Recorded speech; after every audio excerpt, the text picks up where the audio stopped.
Permisi Bu. Halo, selamat pagi. Selamat pagi Bu. Silakan duduk. Terima kasih Bu.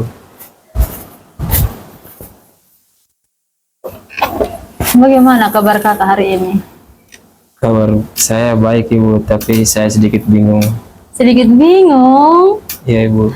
Tadi sebelum datang ke sini, ada kegiatan apa?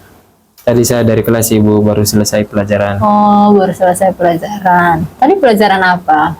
Pelajaran matematika Ibu. Matematika. Tadi ibu masuk? Masuk Ibu. Oh ya, baik. Ya, jadi kakak hari ini kita akan melakukan layanan konseling individual. Nah, sebelum itu kita sepakati waktu kita dulu ya kakak ya. Baik Ibu. Jadi layanan konseling individual kita pada hari ini akan berlangsung selama 40 menit. Bagaimana kakak setuju? Baik Ibu, saya setuju Ibu. Ya, jadi dalam sesi konseling juga ada beberapa asas yang perlu kita jalankan bersama. Ada asas kerahasiaan, ada asas keterbukaan, kesukarelaan, dan lain sebagainya. Nah, kalau asas keterbukaan itu di mana kakak terbuka, kakak ceritakan apa yang sedang kakak alami.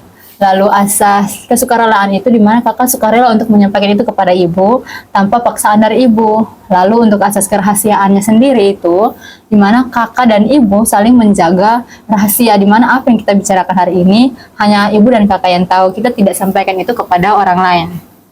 Baik Ibu. Nah, dan untuk tujuan konselingnya hari ini itu kita akan mencari jalan keluar terkait apa yang sedang kakak alami ya, permasalahan yang kakak alami, kita mencari jalan keluarnya bersama ya. Baik, siap Ibu. Ya. Jadi baik, silakan kakak ceritakan apa yang mungkin sedang kakak alami, apa yang sedang kakak rasakan. Baik Ibu, tadi saya mengatakan kalau saya bingung itu sebenarnya karena orang tua saya ingin saya masuk jurusan IPA, tetapi saya tidak suka Ibu, soalnya saya lebih berminat ke bidang seni. Jadi kakak merasa bingung karena pilihan orang tua tidak sesuai dengan minatnya kakak. Ya. Orang tua meminta untuk kakak masuk jurusan IPA, namun kakak lebih sukanya di jurusan seni. Ya Ibu, saya merasa tidak punya pilihan. Kalau saya bilang tidak mau, saya takut mau mengecewakan bapak dan mama saya Ibu. Jadi ketika kakak mengatakan bahwa tidak punya pilihan tadi itu maksudnya apakah karena kakak merasa tidak didengarkan oleh bapak dan mama, atau kakak takut terjadi konflik antara kakak, bapak, dan mama? Baik Ibu, saya takut mengecewakan orang tua saya karena saya merasa bahwa mereka sudah banyak berkorban untuk saya Ibu. Oh ya. Jadi baik, kakak-kakak itu sangat menghargai perjuangan bapak dan mama. Kakak juga punya keinginan sendiri. Apakah dengan kakak menghargai bapak dan mama dan punya keinginan sendiri itu membuat kakak merasa bersalah? Ya Ibu, saya sangat merasa bersalah Ibu. Ya, ibu paham ya apa yang kakak rasakan. Kakak ingin membahagiakan bapak dan mama, tapi kakak juga tidak senang karena memang pilihan bapak dan mama itu tidak sesuai dengan basicnya kakak ya. Ya Ibu, saya rasanya kayak berdiri di dunia yang berbeda dan saling tarik menarik Ibu. Oh ya, mungkin tekanan itu muncul bukan hanya karena pilihan jurusan yang bapak dan mama pilih dan juga dari pilihannya kakak, tapi itu juga mungkin kakak terjebak antara komitmen dan pilihan kakak sendiri. Iya Ibu, saya juga belum pernah membicarakan hal ini dan jujur kepada kedua orang tua saya Ibu. Oke. Coba kakak membayangkan jika kakak bisa memilih jurusan yang sesuai dengan minatnya kakak, itu kira-kira apa yang kakak rasakan? Baik Ibu, saya akan lebih semangat belajar karena menurut saya itu sesuai dengan minat saya, jika itu menambah semangat belajar saya Ibu. Oh ya, jadi kalau kakak bisa pilih jurusan sesuai dengan basicnya kakak, jurusan seni itu mungkin lebih membuat kakak lebih semangat untuk belajar ya. Baik, itu bagus, itu tandanya bahwa kakak memahami dan mengenali diri kakak sendiri ya. Kakak ingin untuk orang tua mengerti perasaan kakak ya. Tapi kira-kira kakak sudah pernah mencoba belum berbicara dengan bapak dan mama terkait dengan apa yang kakak harapkan ini?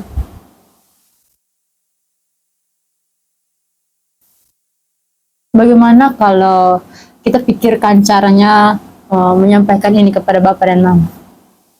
Baik Ibu, saya setuju Ibu. Kalau begitu, bagaimana kalau kakak mulai dengan menunjukkan karya-karya seni kakak itu kepada Bapak dan Mama? Baik Ibu, saya akan mencoba hal tersebut. Terima kasih karena sudah membantu saya berpikir untuk ide yang Ibu berikan tadi yang akan saya lakukan Ibu. Baik, kalau nanti kakak kembali, kakak menunjukkan karya-karya kakak kepada Bapak dan Mama, itu nanti kita bisa melakukan evaluasi lagi ya. Bagaimana kira-kira respon dari Bapak dan Mama ketika kakak menunjukkan karya-karya kakak itu kepada Bapak dan Mama ya. Iya, Jika Ibu. kalau ada kendala, nanti bisa Ibu bantu lagi ya. Baik Ibu. Ibu juga dulu punya pengalaman yang mirip seperti apa yang sedang kakak alami sekarang.